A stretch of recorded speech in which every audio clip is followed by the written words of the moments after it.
Listen to me. I need you to listen because I've carried this weight for so long that it's become part of my skeleton, fused to my bones like calcium deposits of guilt.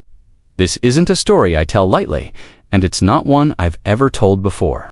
But tonight, in this darkness that feels thick as velvet curtains, I need to let it breathe. I need to let it live outside my chest, where it's been eating me alive, one heartbeat at a time. It started with her arrival on a Tuesday morning in late September. The leaves were just beginning to hint at their autumn deaths, edges curling yellow, like old photographs, and there was that particular quality to the light that makes everything look like it's been dipped in honey. I remember because I was standing at the window of my study, watching the gardener trim the hedges into perfect geometric shapes that somehow felt like a metaphor for my life-controlled, manicured empty at the center. Margaret, my wife, had mentioned we were getting help. A girl from the agency, she'd said over breakfast, her voice carrying that crisp efficiency she wore like expensive perfume, comes highly recommended. We'll finally have someone who can handle the entertaining properly. Margaret always spoke about people like they were appliances, functional, replaceable, measured by their utility. I nodded and went back to my newspaper, thinking nothing of it. After all, we'd had help before. They came, they cleaned, they left, invisible threads in the fabric of our privileged existence. But Elena, God, even her name felt like silk between my teeth. Elena was different from the moment she stepped through our mahogany front door. I heard her voice first, speaking to Margaret in the foyer, and something about its cadence made me look up from my papers. It was like hearing a song you'd forgotten you loved, the melody drifting up from somewhere deep in your past. I found myself moving toward the sound without conscious thought. Drawn like iron filings to a magnet dot, she stood in our marble foyer, holding a small canvas bag. And I swear the very air around her seemed to shimmer. Not beautiful in the way magazines define it, not polished like the women in our social circle who looked like they'd been assembled by committee. No, Elena possessed something far more dangerous. She was alive in a way that made everything around her seem half dead by comparison. Her skin held the warm undertone of Mediterranean summers. Her dark hair caught light like spun obsidian, and when she looked up at me with those eyes, Christ, those eyes were like looking into deep water. At midnight, mysterious and inviting and absolutely treacherous. "This is my husband," Margaret said, her voice carrying the same tone she used when showing visitors the antique vase in the living room. "Richard." Elena stepped forward and extended her hand. The moment our skin touched, I felt something electric pass between us, a current that seemed to complete a circuit I didn't know was broken. Her palm was warm, slightly rough from work, real in a way that the manicured hands in my usual world never were. "A pleasure to meet you, Mr. Winters," she said, and her voice had this husky quality, like smoke over bourbon. I held her hand perhaps a moment too long, felt her pulse against my fingers, quick and strong as a bird's heartbeat. When she pulled away, I could still feel the ghost of her touch burning on my skin. That first week, I told myself I was just being observant. After all, it was my house too. Wasn't it natural to notice how the new help was settling in? But deep down, even then, I knew I was lying to myself. I found reasons to be in whatever room she was cleaning. I'd take my coffee in the living room when she was dusting, claim I needed something from the kitchen when she was preparing lunch. I told myself I was being helpful, making sure she knew where everything belonged. But really, I was studying her, like a scholar studies ancient texts, looking for meanings hidden in the spaces between words. She moved through our house like water, fluid and quiet, touching our expensive things with a reverence that bordered on the sensual. I watched her polish the silver with long, careful strokes, her lips slightly parted in concentration, and I found myself imagining those same careful hands on my skin. When she arranged flowers, her fingers would linger on the petals, and I wondered if she touched everything with that same gentle intensity. She wore simple, closed dark skirts that hugged her curves, white blouses that seemed to glow against her olive skin butt on her. Simplicity became elegance, restraint became seduction. The worst part, or perhaps the best part, depending on how you measure these things, was that I began to suspect she was as aware of me as I was of her. There were looks, brief as lightning, but bright enough to illuminate everything hidden in the darkness. When she served dinner, her fingers would brush mine as she set down plates, contact that lasted a heartbeat too long to be accidental. Once, I caught her watching me from the kitchen doorway, her eyes holding a heat that made my blood sing in my veins. When our eyes met, she didn't look away immediately like someone caught staring might. Instead, she held my gaze for a moment that stretched like taffy, sweet and dangerous and impossible to break cleanly. Margaret, meanwhile, continued her life with the mechanical precision of a Swiss watch. She had her committees, her charity luncheons, her carefully scheduled social obligations. She spoke to Elena with polite distance, the way you might address a well-trained dog not cruel, but never quite acknowledging full humanity. The Ashfords are coming for dinner Friday. Make sure the good china is spotless. Elena, the silver, needs polishing before the garden party. Orders delivered without looking up from her appointment book, as if direct eye contact might somehow diminish her authority. I began to feel like I was living in two different houses. There was the one Margaret inhabited, all surface and propriety and cold marble elegance. And then there was the one Elena moved through, where every shadow held possibility, where the very air hummed with unspoken desire. I started timing my movements to intersect with hers, engineering casual encounters that felt anything but casual. The hallway between my study and the kitchen became charged territory. A no-man's land where our worlds collided in moments that lasted forever and were over in an instant. 3 weeks after she arrived, everything changed. It was a Thursday evening, and Margaret had gone to her book club, a monthly ritual as regular as the phases of the moon. I was in my study, pretending to work, but really just listening to the sounds of Elena moving through the house, the soft whisper of her footsteps, like a secret being told in another room. I heard her humming something low and melodic as she cleaned, a song I didn't recognize but that seemed to wrap around my heart like silk thread. I found myself walking toward the sound without deciding to, drawn by something stronger than curiosity, deeper than mere attraction. She was in the conservatory, watering Margaret's orchids, those pristine, expensive flowers that looked beautiful but never seemed to have any scent. Elena was reaching up to tend to a hanging basket, her blouse pulling tight across her back, and the sight of her there among the flowers, bathed in the golden light of the setting sun streaming through the glass walls, stopped me in my tracks. She must have sensed my presence because she turned, and the watering can in her hands caught the light like liquid gold. "Mr. Winters," she said, but there was something different in her voice, something that made my name sound like a prayer. "I didn't hear you come in. I was listening to you sing," I said, and my voice came out rougher than I intended, thick. With want, I couldn't hide any more. "What was that song?"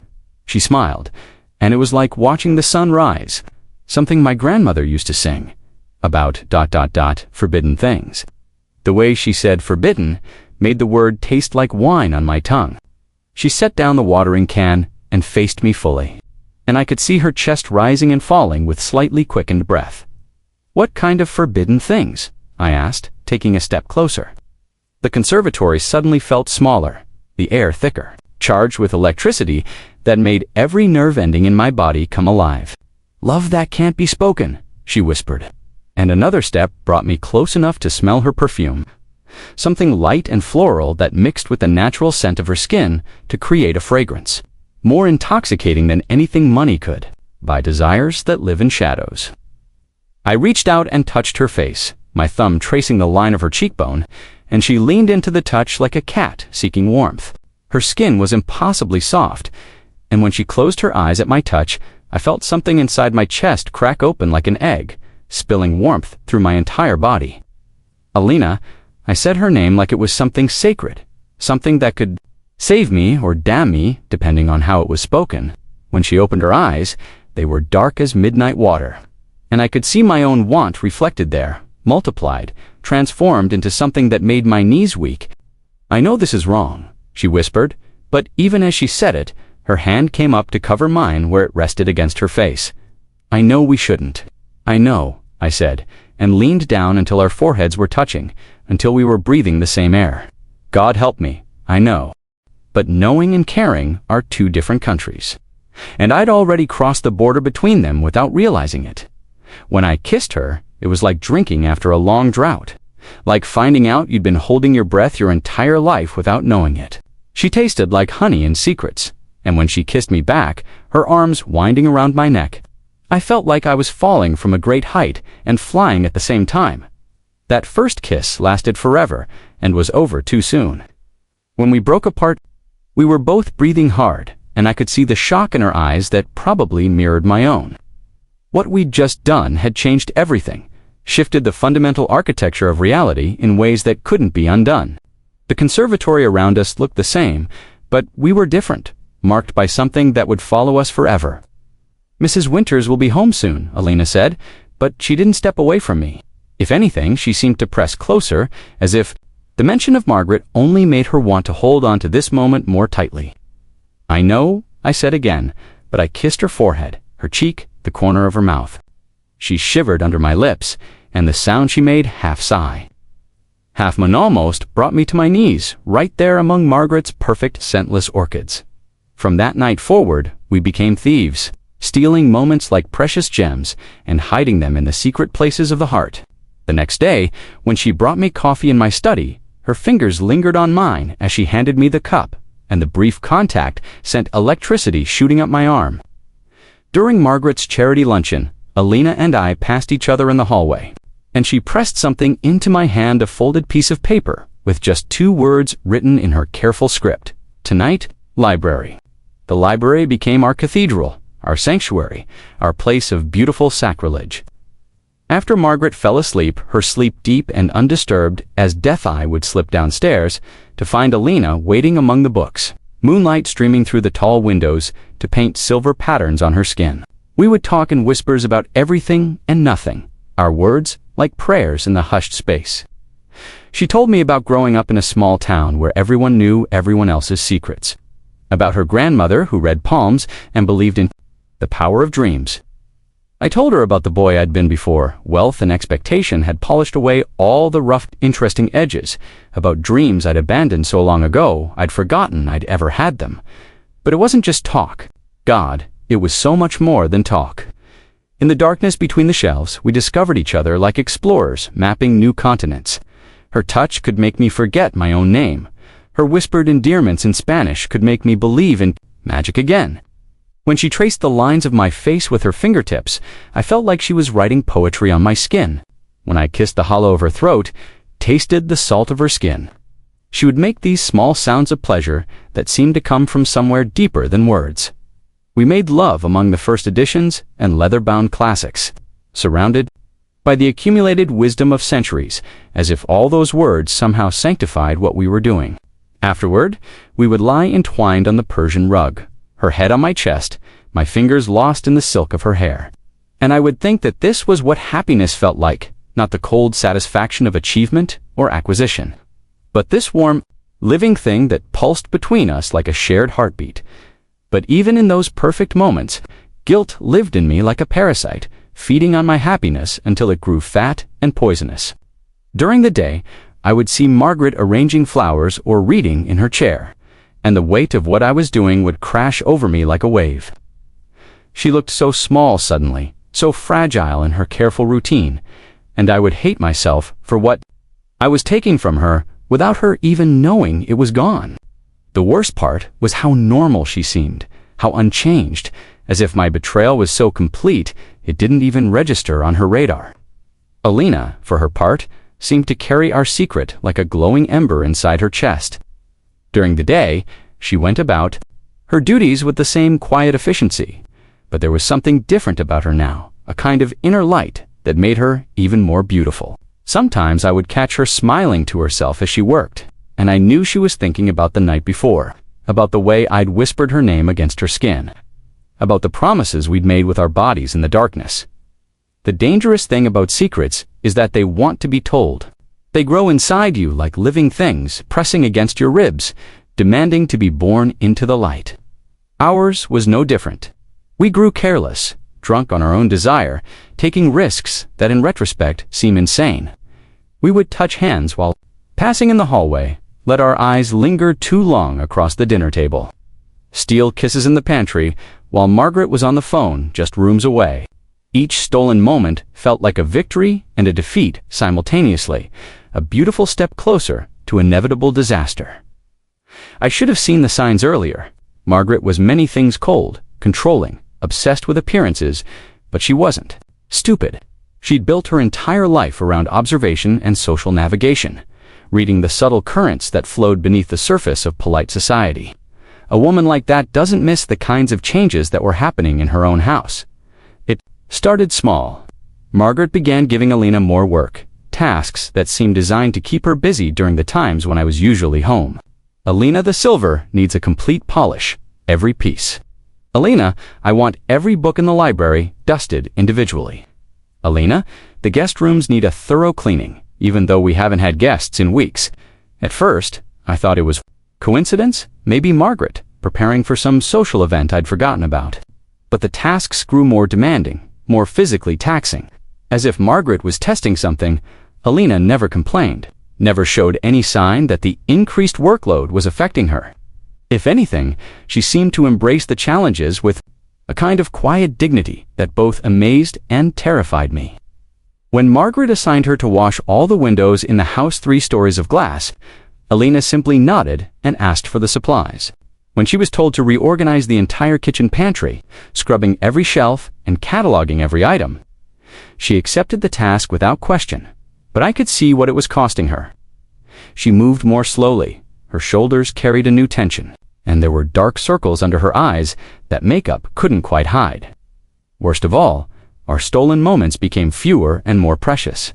By the time she finished Margaret's increasingly impossible tasks, she was exhausted, falling asleep in my arms in the library instead of the passionate encounters we'd grown accustomed to.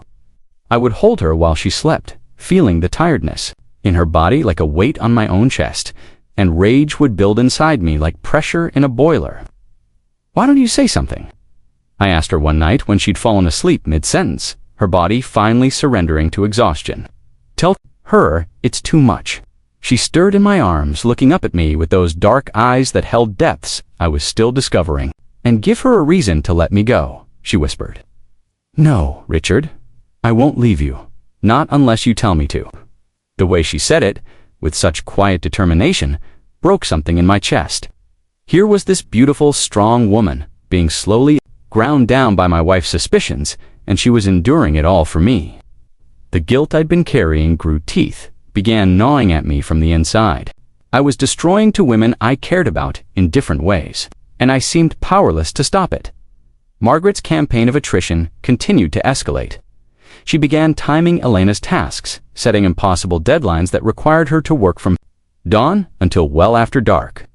"Elena, I need the entire house deep cleaned for the Pembertons' anniversary party. You have 3 days." The Pembertons' anniversary party was a month away.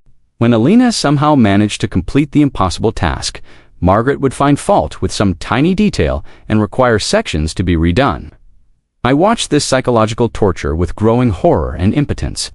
My wife had found the perfect weapon. She couldn't attack Elena directly without cause, but she could make her life miserable within the bounds of employment. And Elena, bound by her need for the job and her refusal to abandon what we had, submitted to it all with a grace that was both inspiring and heartbreaking.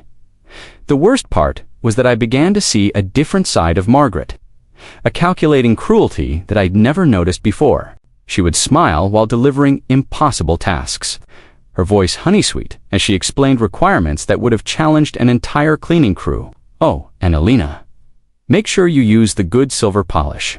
We want everything to really shine." The way she said shine made it sound like a threat. I tried talking to Margaret, suggesting we hire additional help, pointing out that we were asking too much of one person, but she deflected every attempt with her characteristic efficiency. "Elena is perfectly capable. She said so herself when we hired her. Besides, we're paying her well enough." The conversation would end there, shut down with the finality of a judge's gavel. He cleaned and properly dressed the wounds, gave her antibiotics for the infection, and prescribed pain medication and rest. Strict rest, no heavy lifting, no cleaning, no work that required grip in her, detailed hand movement. In other words, nothing Margaret had assigned her to do.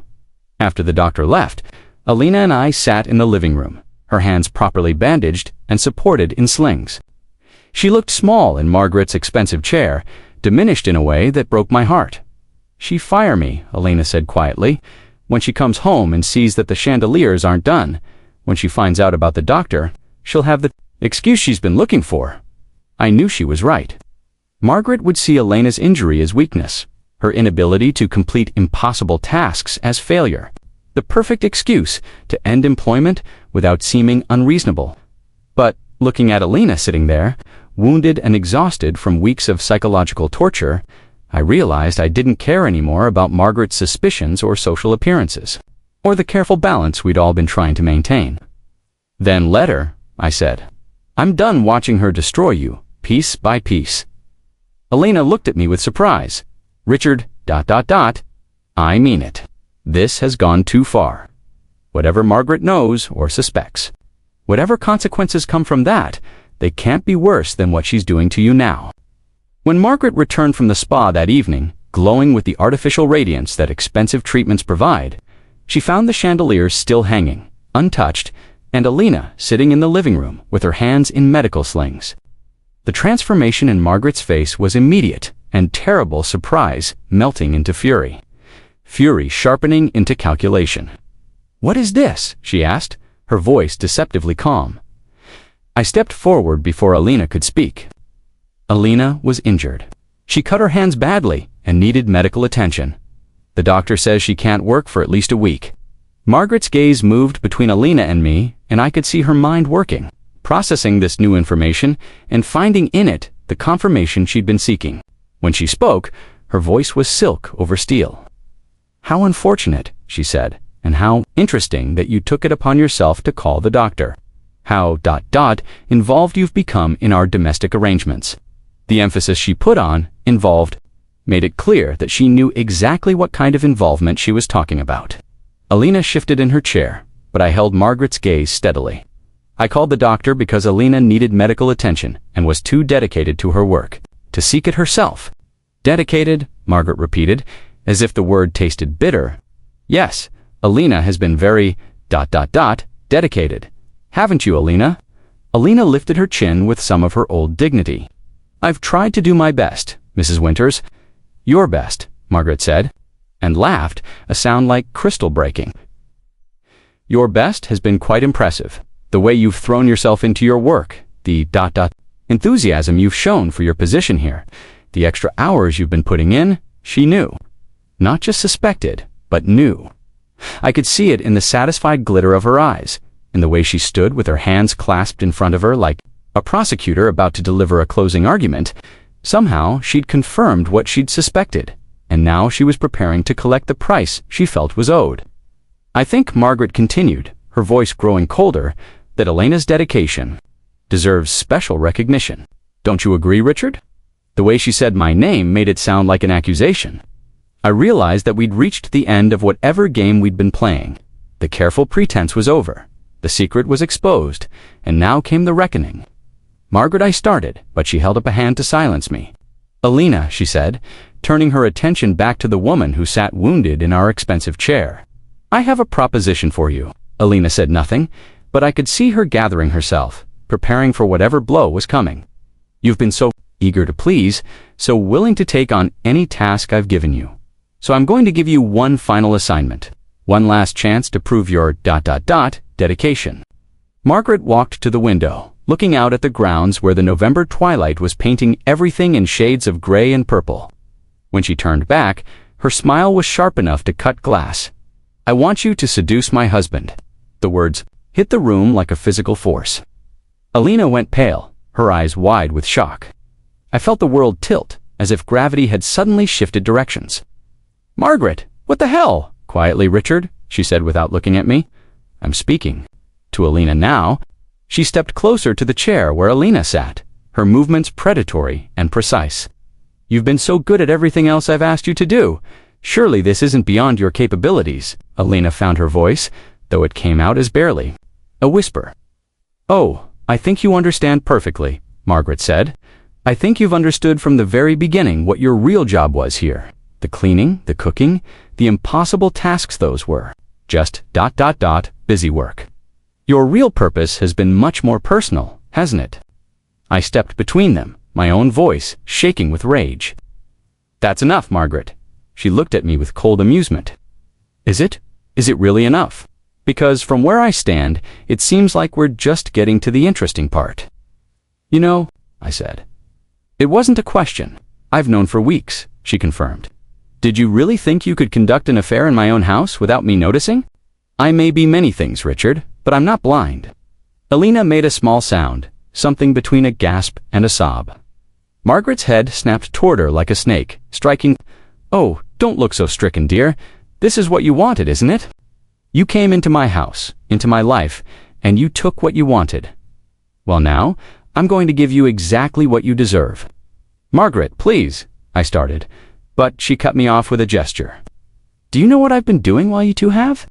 Been playing your little games in my library? She asked. I've been talking to lawyers. I've been documenting everything. The late nights, the changed behavior, the way you look at each other. I have enough evidence to take everything. The house, the money, the businesses, everything. I felt the floor drop out from under me. Margaret wasn't just angry, she was prepared. This wasn't a discovery. It was an execution that had been planned in meticulous detail. But, she continued, her voice taking on a deceptively reasonable tone, I'm willing to make a deal. What kind of deal? I asked, though I dreaded the answer. Margaret smiled, and it was the most terrifying expression I'd ever seen on a human face. She said simply, she continues working here under my supervision, following my instructions. And you, Richard, get to watch. The silence that followed was thick as tar, heavy with implications I was only beginning to understand. Elena's face had gone ashen, her injured hands trembling in their slings. You're insane, I breathed. Am I? Margaret's voice remained perfectly calm, perfectly reasonable. I don't think so. I think I'm being quite practical. You see, divorce would be ... messy, expensive, public. Our friends would talk, the papers might pick it up. The Winter's name would be dragged through a very ugly process. But this way, everyone gets what they want. What we want? Elena's voice was barely audible. You want to stay close to Richard, don't you? Well, here's your chance. You'll have a front row seat to his life every single day. You'll see him at breakfast, serve his dinner, clean his clothes. You'll be closer to him than any mistress has ever been. Margaret's voice dripped with false sweetness. Isn't that romantic? I realized what she was doing, the true genius of her revenge. She wasn't going to separate Ustad, would be too clean, too merciful. Instead, she was going to turn our love into a torture device, transform every moment of proximity into agony. And what about you, Margaret? I asked. What do you get out of this? Her smile widened. I get to keep my life exactly as it is. My house, my social position, my marriage all intact. And I get the satisfaction of watching you both pay for what you've done to me every single day for as long as I choose to let this continue. Elena struggled to stand, her movements awkward with her hands immobilized. I won't do this, she said, her voice gaining strength. I won't be part of your sick game, won't you? Margaret's voice remained maddeningly calm, because I think you will. Do you know why? I have connections, influence. I can make you unemployable. But more than that, if you leave, I'll destroy Richard. Financially, socially, professionally, I'll take everything he has and everything he is, and I'll make sure he knows it was because of you. The trap was perfect, elegant in its cruelty. Elena couldn't leave without destroying me, and I couldn't protect her without losing everything that gave me the power to help her. Margaret had found the one strategy that would keep us both exactly where she wanted us, close enough to suffer. Powerless to escape. You're a monster, I said. I'm a wife, Margaret replied. A wife who's been betrayed by the two people she trusted most. If that makes me a monster, then perhaps you should have thought of that before you decided to fuck the help in my library. The crude language sounded obscene in her cultured voice, and Elena flinched as if she'd been slapped. But Margaret wasn't finished. Here are the new rules, she said, settling into her chair like a queen holding court. Elena will continue her duties as before, but with some ... modifications. She'll be responsible for Richard's personal needs. His laundry, his meals, his schedule. She'll wake him in the morning and turn down his bed at night. She'll be his personal servant in every way except the one that matters most. The twisted intimacy of it made me sick. Every morning, Elena would have to enter our bedroom, see the bed I shared with Margaret, help me dress while my wife watched. Every evening, she'd prepare me for a night spent in another woman's arms. It was a special kind of hell, designed with surgical precision to maximize suffering.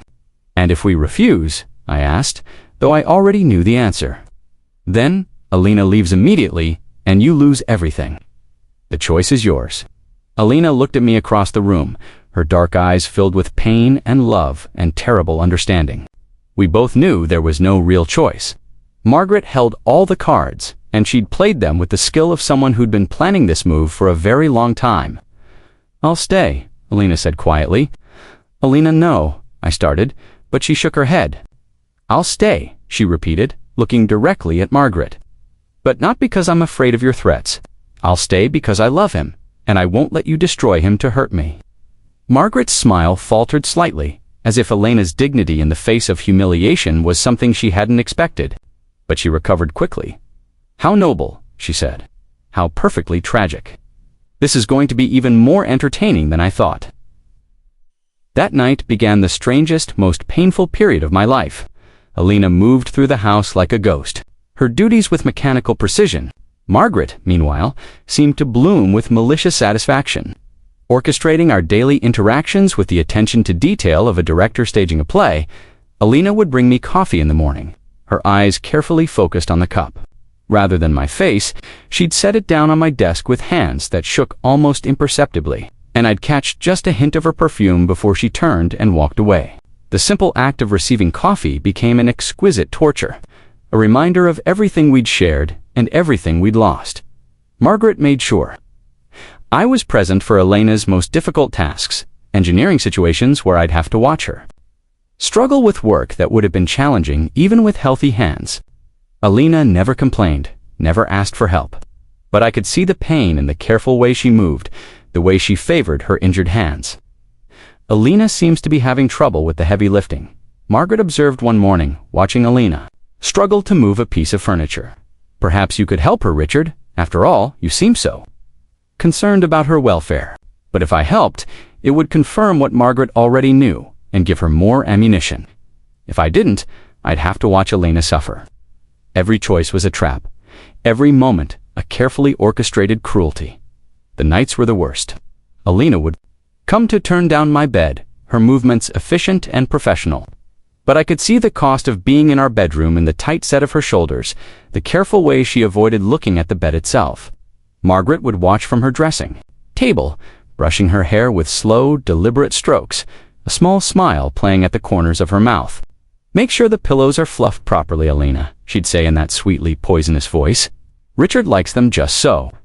After Elena left, Margaret would slide into bed beside me, her body cold and alien after months of Elena's warmth. She'd lie there in the dark, not touching me, but close enough that I could feel her satisfaction radiating like heat from a fire. "Isn't this nice?" she'd whisper, "just like old times?" But it wasn't like old times. It was like lying next to a beautiful corpse, sharing a bed with someone who looked like my wife, but had been replaced by something calculating and cruel. Sleep became elusive, haunted by the memory of Elena's face when she'd turned down the covers, the careful blankness she wore like armor against the pain. Days blended into weeks, each one a careful choreography of anguish. Margaret found new ways to twist the knife, assigning Elena tasks that forced her into increasingly intimate contact with the details of my life. She'd have Elena organize my personal effects, handle my clothes, clean my study while I worked. Each interaction was brief, professional, and absolutely heartbreaking. Sometimes I'd catch Elena looking at me when she thought no one was watching, and the longing in her eyes was like a physical blow. But if I tried to speak to her privately, to offer comfort or apology, she'd shake her head and move away. She understood the rules of Margaret's game better than I did any attempt at. Connection would only make things worse for both of us. The worst part was that I began to see how this was changing Elena. Wearing away at the vibrant, alive woman I'd fallen in love with, she grew thinner, quieter, more ghost-like with each passing day. The light in her eyes dimmed, and her movements became purely functional, as if she was slowly disappearing from inside her own skin. Margaret noticed too, and it seemed to give her even greater satisfaction. "Elena looks tired," she'd observe with false concern. "Perhaps the work is too much for her. Should we discuss other arrangements?" The threat was always there. The suggestion that Elena could be dismissed if she didn't perform to Margaret's exacting standards. It kept Elena working despite her injuries, despite her exhaustion, despite the emotional toll of our impossible situation. But Elena was stronger than any of us realized, including herself. As the weeks passed, I began to notice something changing in her demeanor. The defeated slump of her shoulders gradually straightened. The careful blankness of her expression began to carry hints of something else, not defiance, exactly, but a kind of quiet determination that reminded me of the woman who'd stood in our conservatory and told me about forbidden love. With small things, Elena began to move through the house with more purpose, her efficiency taking on an almost ceremonial quality. When she served meals, she did so with such grace and attention to detail that even Margaret seemed impressed despite herself. When she cleaned, she did so with a thoroughness that bordered on the artistic, transforming mundane tasks into something that looked almost like performance art. Elena certainly takes pride in her work, Margaret observed one evening watching Elena arrange flowers with meticulous care. Such ... dedication. But there was something in Margaret's voice that suggested she was beginning to realize that her revenge wasn't unfolding quite as planned. Elena wasn't breaking down the way she was supposed to. Instead, she seemed to be finding something in the work itself, some source of strength that Margaret's cruelty couldn't touch. I began to understand what Elena was doing. Unable to express her love for me directly, she was pouring it into every task, every gesture, every moment of service. When she brought me coffee, she was saying good morning. When she arranged my study, she was creating a space of comfort for me. When she served dinner, she was nourishing me in the only way she was allowed.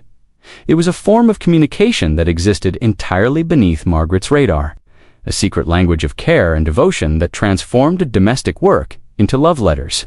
Every perfectly ironed shirt was a caress I couldn't receive.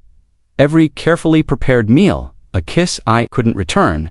Margaret began to notice that her carefully orchestrated torture wasn't having the desired effect.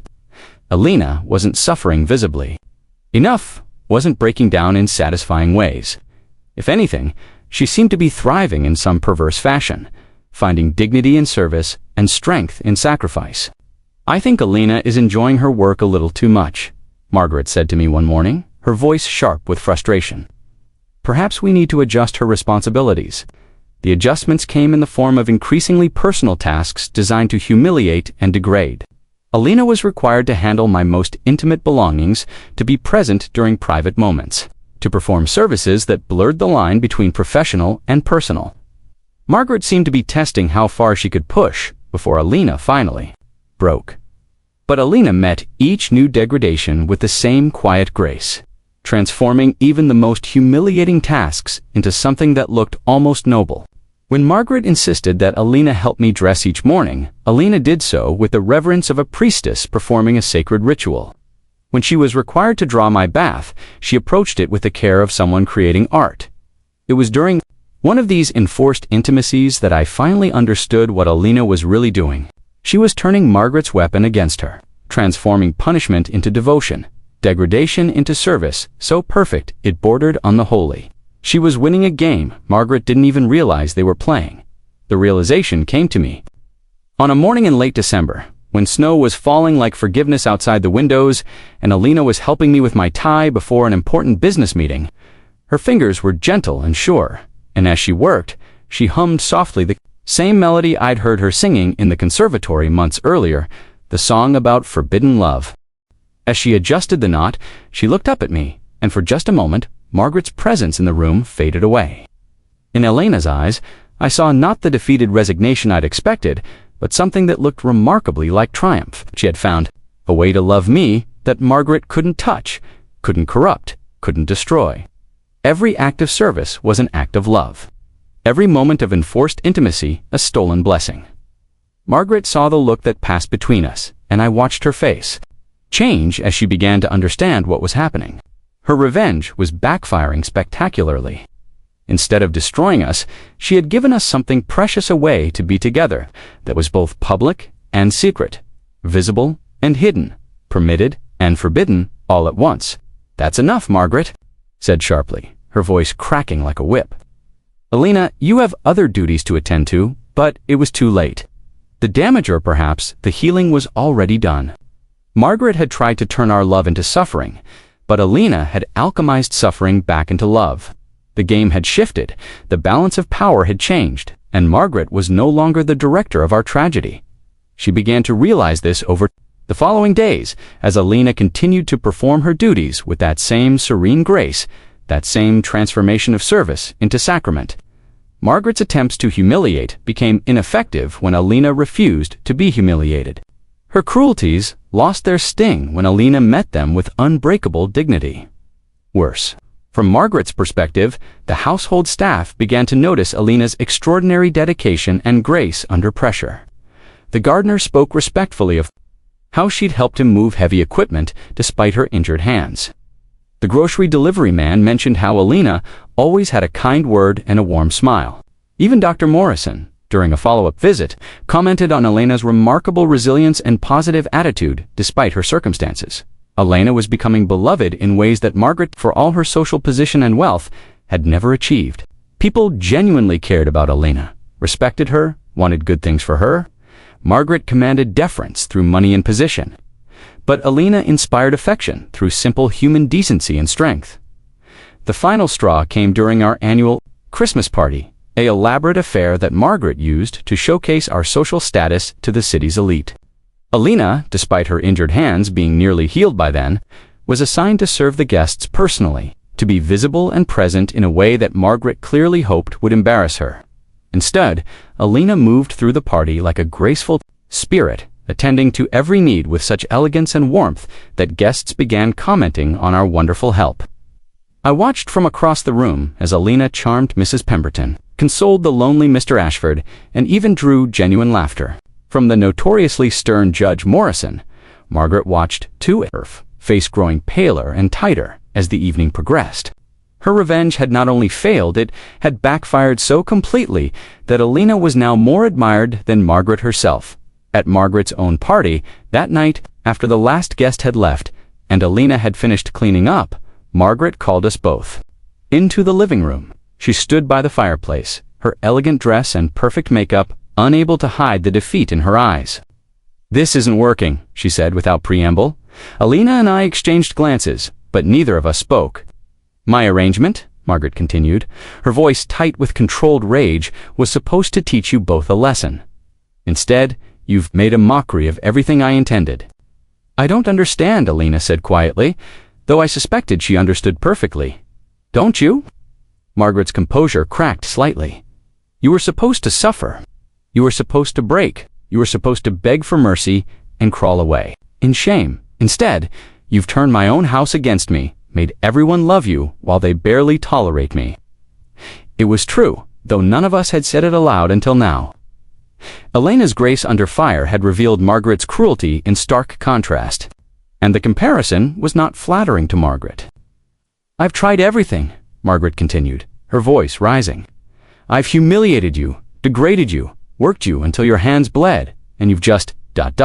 absorbed it all and somehow turned it into something beautiful. How? How do you do it?" Elena was quiet for a long moment, considering her words carefully. When she spoke, her voice was gentle but firm. "Because I love him," she said simply. "Everything I do, every task you give me, every cruelty you devise it, all becomes an act of love, because I do it in service to someone I care about. You can change the circumstances, but you can't change the heart that performs them." Margaret stared at her as if she'd spoken in a foreign language. "That's impossible," she whispered. "No one could maintain that kind of devotion under these conditions." "Then you've never really loved anyone," Elena replied, and the pity in her voice was more devastating than any anger could have been. Margaret flinched as if she'd been struck. For a moment, her carefully maintained composure collapsed entirely, and I saw the pain beneath her cruelty, the pain of someone who had never experienced the kind of love Elena and I shared, who didn't even believe such love was possible. "You don't understand," Margaret said, her voice breaking. "This is my life. This house, this marriage, this position, it's all I have. I can't just let you take it away." "We never wanted to take it away," I said, speaking for the first time. "We never intended for any of this to happen, but it did happen," Margaret replied, "and now I don't know how to fix it, how to go back to the way things were." The three of us stood in that elegant living room, surrounded by expensive furniture and priceless art, and faced the truth that had been building for months. There was no going back. Too much had happened, too much had been revealed, too much had changed. We were all different people than we'd been when Elena first walked through our door. Maybe, Elena said softly, we don't go back. Maybe we find a way forward. Margaret looked at her sharply. What do you mean? Elena glanced at me, then back at Margaret. I mean, maybe we stop pretending this is sustainable. Maybe we stop torturing each other and find a solution that allows everyone to keep their dignity. Such as, Margaret's voice was carefully neutral, but I could hear hope lurking beneath the caution. Elena took a deep breath. Let me go, she said. Give me a good reference. Help me find another position, and let me disappear from your lives. Richard stays with you, your marriage remains intact, and everyone can try to heal. The offer hit me like a physical blow. After everything we'd been through, after all the love and pain and sacrifice, Elena was offering to walk away to save us all from further suffering. It was noble and selfless and absolutely heartbreaking. No, I said before Margaret could respond. That's not a solution. That's just ... giving up. Elena turned to me with eyes full of love and sadness. Sometimes giving up is the most loving thing you can do, she said. Sometimes the best way to protect someone is to walk away. But what about what you want? I asked. What about your happiness? Elena smiled, and it was beautiful and terrible. At the same time, my happiness was never part of this equation. I knew that from the beginning. I'm the maid who fell in love with her employer. There's no fairy tale ending to that story. Margaret had been listening to this exchange with growing amazement. You would really do that? She asked Elena. What? Would really just ... leave. If it meant Richard could keep his life, his position, his future, yes, I would leave tomorrow. Margaret stared at Elena for a long moment, and I could see something changing in her face. The hard mask of cruelty was softening, replaced by something that looked like wonder. I don't understand you, Margaret said finally. I've done everything I could to break you, to make you suffer, to drive you away. And now you're offering to do exactly what I wanted, but for his sake instead of your own. That's what love is, Elena said simply. It's putting someone else's well-being above your own, even when it costs you everything. The silence that followed was thick with unspoken truths. Margaret walked to the window, looking out at the snow-covered garden where moonlight turned everything silver and pure. When she turned back, there were tears on her cheeks. I remember, she said quietly, what it felt like to love someone that much. It was a very long time ago. She walked to her chair and sat down heavily, suddenly looking older than her years. Before Richard, before this house, before all of this, ... there was someone I loved the way you love my husband. This was a revelation. In all our years of marriage, Margaret had never mentioned a previous love, had never hinted at any romantic history before our carefully arranged union. What happened? Elena asked gently. Margaret's laugh was bitter. What always happens when people like me fall in love with people like you. My parents found out. They offered him money to disappear, and when that didn't work, they threatened to destroy his family's business. He chose to protect the people he cared about, just like you're doing now. The parallel was unmistakable and devastating. Margaret hadn't been born. Cruel, she'd been taught that love was a luxury she couldn't afford, that duty and position mattered more than happiness. She'd had her heart broken in exactly the same way she was now trying to break ours. He disappeared one night, Margaret continued, her voice distant with memory. Left a letter saying he was sorry, that he hoped I'd understand someday. I never saw him again. Did you understand? Elena asked. Margaret was quiet for a long time. I thought I did, she said finally. I thought he was weak, that he'd chosen the easy way out. I married Richard because it was practical, because it made sense, because love was apparently something that happened to other people. I built my life around duty and position and social expectations, and I told myself I was happy. She looked up at Elena with eyes full of pain and regret. But watching you these past months, seeing the way you've endured everything I've done to you and somehow transformed it into something beautiful, ... I realize I was wrong. He wasn't weak. He was doing exactly what you're trying to do, now sacrificing his own happiness to protect someone he loved. Margaret stood up and walked over to Elena, stopping just a few feet away. "I've been cruel to you," she said. "Not just the tasks and the impossible standards. That was just the surface. I've been cruel because I couldn't bear to see someone else have what I gave up so easily. I've been punishing you for being brave enough to choose love when I was too cowardly to fight for it." Elena's eyes filled with tears. "Mrs. Winters, Margaret," she corrected. "After everything we've been through, I think we can dispense with the formalities." Margaret turned to me, her expression resolute. "Richard, I'm going to ask you a question, and I want you to answer honestly. If you could have anything you wanted, if there were no consequences, no social expectations, no practical considerations, what would you choose?" The question hung in the air like a challenge. I looked at Margaret, who had been my wife for 8 years, who had shared my bed and my name and my social obligations. Then I looked at Elena, who had transformed suffering into service, cruelty into grace, impossible circumstances into something that looked remarkably like love. "I would choose her," I said quietly. "I would choose love." Margaret nodded as if she'd expected that answer. "And you, Elena, if you could have anything you wanted?" Elena looked at me, then at Margaret, her face showing the internal struggle between hope and pragmatism. "I would choose him," she whispered. "But I would also choose a world where that choice didn't hurt anyone else." Margaret smiled, and for the first time in months, it was a genuine expression, free of calculation or cruelty. "What if I told you that world might be possible?" We both stared at her in confusion. "I've been thinking," Margaret said, beginning to pace around the room, "about what I really want, about what would actually make me happy. I thought I wanted revenge, wanted to see you both suffer the way I suffered all those years ago. But revenge is ... empty. It doesn't heal anything, it just spreads the pain around." She stopped pacing and faced us both. "What if, instead of trying to destroy what you have, I helped you build something new?" "What do you mean?" I asked. Margaret's smile grew wider. "I mean, what if we got divorced, Richard? Quietly, amicably, with a settlement that allows you to start over somewhere else. What if Elena got that glowing reference, and the two of you could disappear together to build a life where no one knows your history?" The suggestion was so unexpected, so generous, that I couldn't process it at first. "Margaret, you said yourself that divorce would be messy and expensive in public," she finished. "Yes, if we do it the traditional way, but what if we don't? What if we present it as a mutual decision, a friendly parting of ways? I keep the house and the social position, you get enough money to start over, and everyone saves face." Elena was staring at Margaret as if she'd suddenly sprouted wings. "Why would you do that?" she asked. "Why would you help us, after everything that's happened?" Margaret's expression grew thoughtful. "Because I realized something tonight.